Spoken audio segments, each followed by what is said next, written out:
So where it is going to be, so I actually just wrote about looking through the point guard like mid-level market, and it will be, well, first of all, are you done with Brad Wanamaker? Because if not, we're gonna have some words if you are. I don't want to say I'm done with him.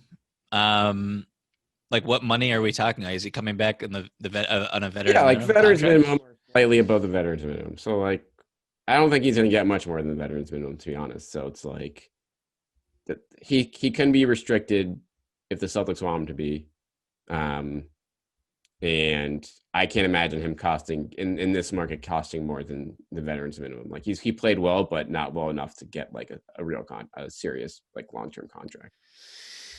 I think it would be interesting from his perspective to come back, depending on the other moves that they make. Like if they want to upgrade at that spot and add some depth. If I was Brad Wanamaker, I don't think I would come back to Boston because I want to play. Right. So like, what are some names? I have a couple names just like off the top of my head, but what are some names that you like? Some guys that you wrote about who you think could be valuable in that part of the rotation? So if you're just looking at point guard, if you're thinking offense first for mid-level Mm-hmm. money, I think that the best name on that list, conceivably in that price range, is DJ Augustine. Um, a proven three-point shooter who can distribute, is a size liability from a defensive standpoint. I can't see any team giving him more than mid-level. Maybe at this point of his career, he wants to win, so he takes a little bit less to come play a meaningful role. But maybe he wants to start somewhere, and that's not going to be in Boston. But that's probably the best name in terms of pure, passing and shooting talent on the list. I'm not sure if that makes sense for this team, though, when you already have another 6-foot point guard in Kemba Walker. Yeah. Well, I think it's kind of interesting to kind of tie into this conversation what's happening with the schedule going forward and how fast the season is going to be in the regular season Mm-hmm. and how much teams are going to need to load manage their veterans. And so Kemba Walker is someone who I would doubt is going to be playing in all 72 games or 50 games or whatever it is. I think that's someone that they're really going to be, given the money that he's owed, given what happened with his knee in the bubble and his performance down the stretch of the playoffs. Like that's someone who I'd want to manage and kind of massage his way through the regular season as much as possible. So I'm not too worried if I were to sign DJ that would they be kind of like replicating each other in terms of size, and that's not what you want. I don't think DJ would be on the floor at the end of a playoff game regardless. So I'd be fine with it. I'm a fan of his. Had a little bit of a down shooting year compared to his previous 2 years, but like he's just a really good outside shooter, really like competent setup man. So I like that. I like that pick. Can I throw a name at you who I don't know if he would be available financially. It would have to take a pay cut, but someone who recently said that he's really wanting to prioritize winning at this stage in his career. And that is, he's one of my least favorite players. So it's kind of funny that I'm saying this, but that is Jeff Teague. Yeah, he's on my list too. Oh, Or just in terms of like mid-level I'm not even sure he's going to get a full mid-level. Just based, I mean, maybe he just maybe you get him engaged somewhere, which Minnesota and Atlanta weren't good places for that for him the last couple of years. But when he's Atlanta, on, I would throw out Atlanta. I mean, Atlanta, I would exactly. throw out Atlanta. Minnesota is where you look at it and you're like, okay, there were all sorts of issues going on there. I guess for him, if you want to just talk offense, he's an interesting piece. If you want to see a guy just die on screens miserably, he's also your man. Very fair. Very fair. That's a name that, I haven't been to, and he's getting up there in age a little bit, even though I'm older than him, which makes me feel really depressed. But he's getting up there a little bit. And I was never even really a huge fan of his, like even when he was an all-star in Atlanta that one year. Yeah. Something about his game just has always kind of rubbed me the wrong way. But we're talking pure talent at $5 million for 1 year. Like, that's sure. Like, add them to what they have. Because, I mean, again, I'm just like, I don't think they need to hit a home run with whoever they sign. I think whoever they sign needs to just come in and like fill a very narrow lane of competence, because I think that the heaviest lifting will be on, I think Jalen's going to take another leap. I think he's going to be an all-star.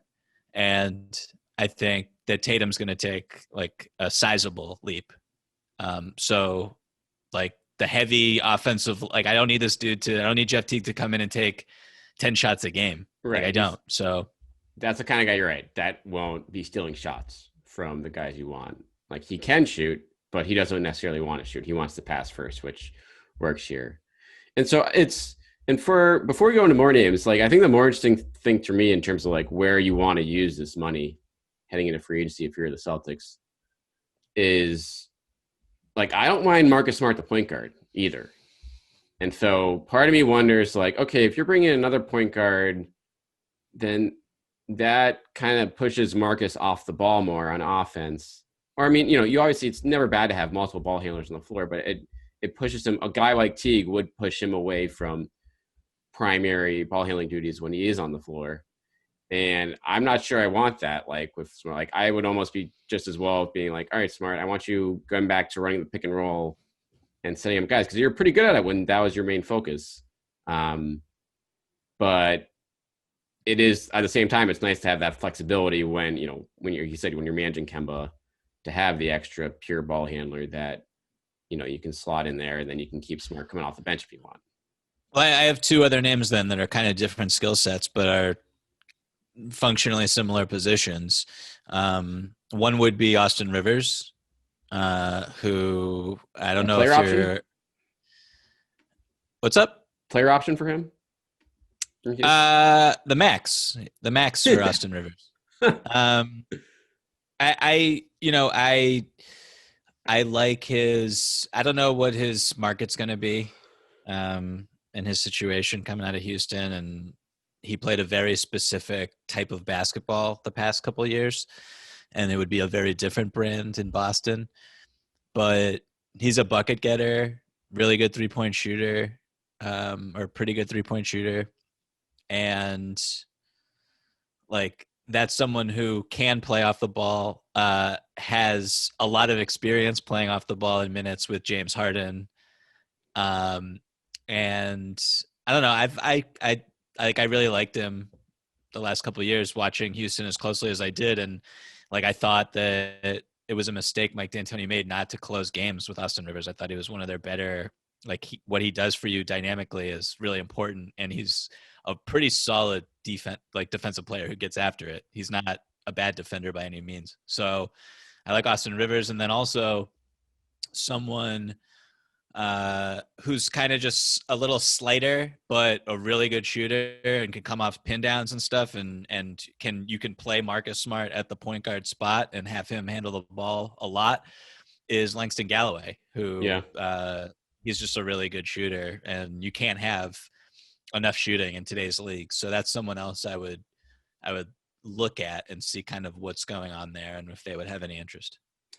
Yeah, I think that's really good. If they don't find that shooter, in the draft, I think Galloway is a very logical fit in terms of just having someone who defenses have to pay attention to, which this team really hasn't had off the bench in a while, or, they've kind of trended away from it since the Ray Allen days. Does Reggie Jackson have anything left from what you watched with the Clippers in the postseason? I don't think Reggie Jackson's like washed up by any means. Is he a I good would buy not. low target? It's kind of an indictment that, and maybe it's not fair to Reggie, but that Doc Rivers, after the Clippers were eliminated, said that the number one thing they needed was a point guard. And then I think Kawhi Leonard echoed the sentiment, basically like someone who could get the team in a functioning offense in a half court set and run actions. And so, like, I don't know how you view Reggie Jackson. I mean, he's nominally a point guard, so it's a little bit of shade, but at the same time, he's more, I think, been more score first. Yeah, he's always been a Uh, shoot first guy wherever he's been.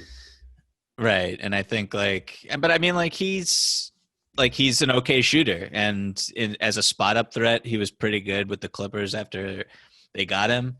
Um, I don't know. Like, it's something about the shot selection and his understanding of where he's at in the hierarchy. I don't think it would be a good fit. That's a guy who would be stealing away shots from the guys you'd want. I think like if like him, a Jordan Clarkson, who I feel like is going to get mid-level money too, Utah could bring him back, but that's the kind of guy that I think they'll stay away from, knowing that for as much as he's going to help you in certain games, he's also going to, keep Tatum and Brown from averaging 20 to 25 shots a night on certain points, which I don't think the C's want. From BC, though. I mean, Jackson for sure. Like there was That's your boy. The last few glory days of BC basketball was with Reggie Jackson on the floor. And it feels like 10 years ago because it was. So that is Yeah, very sad.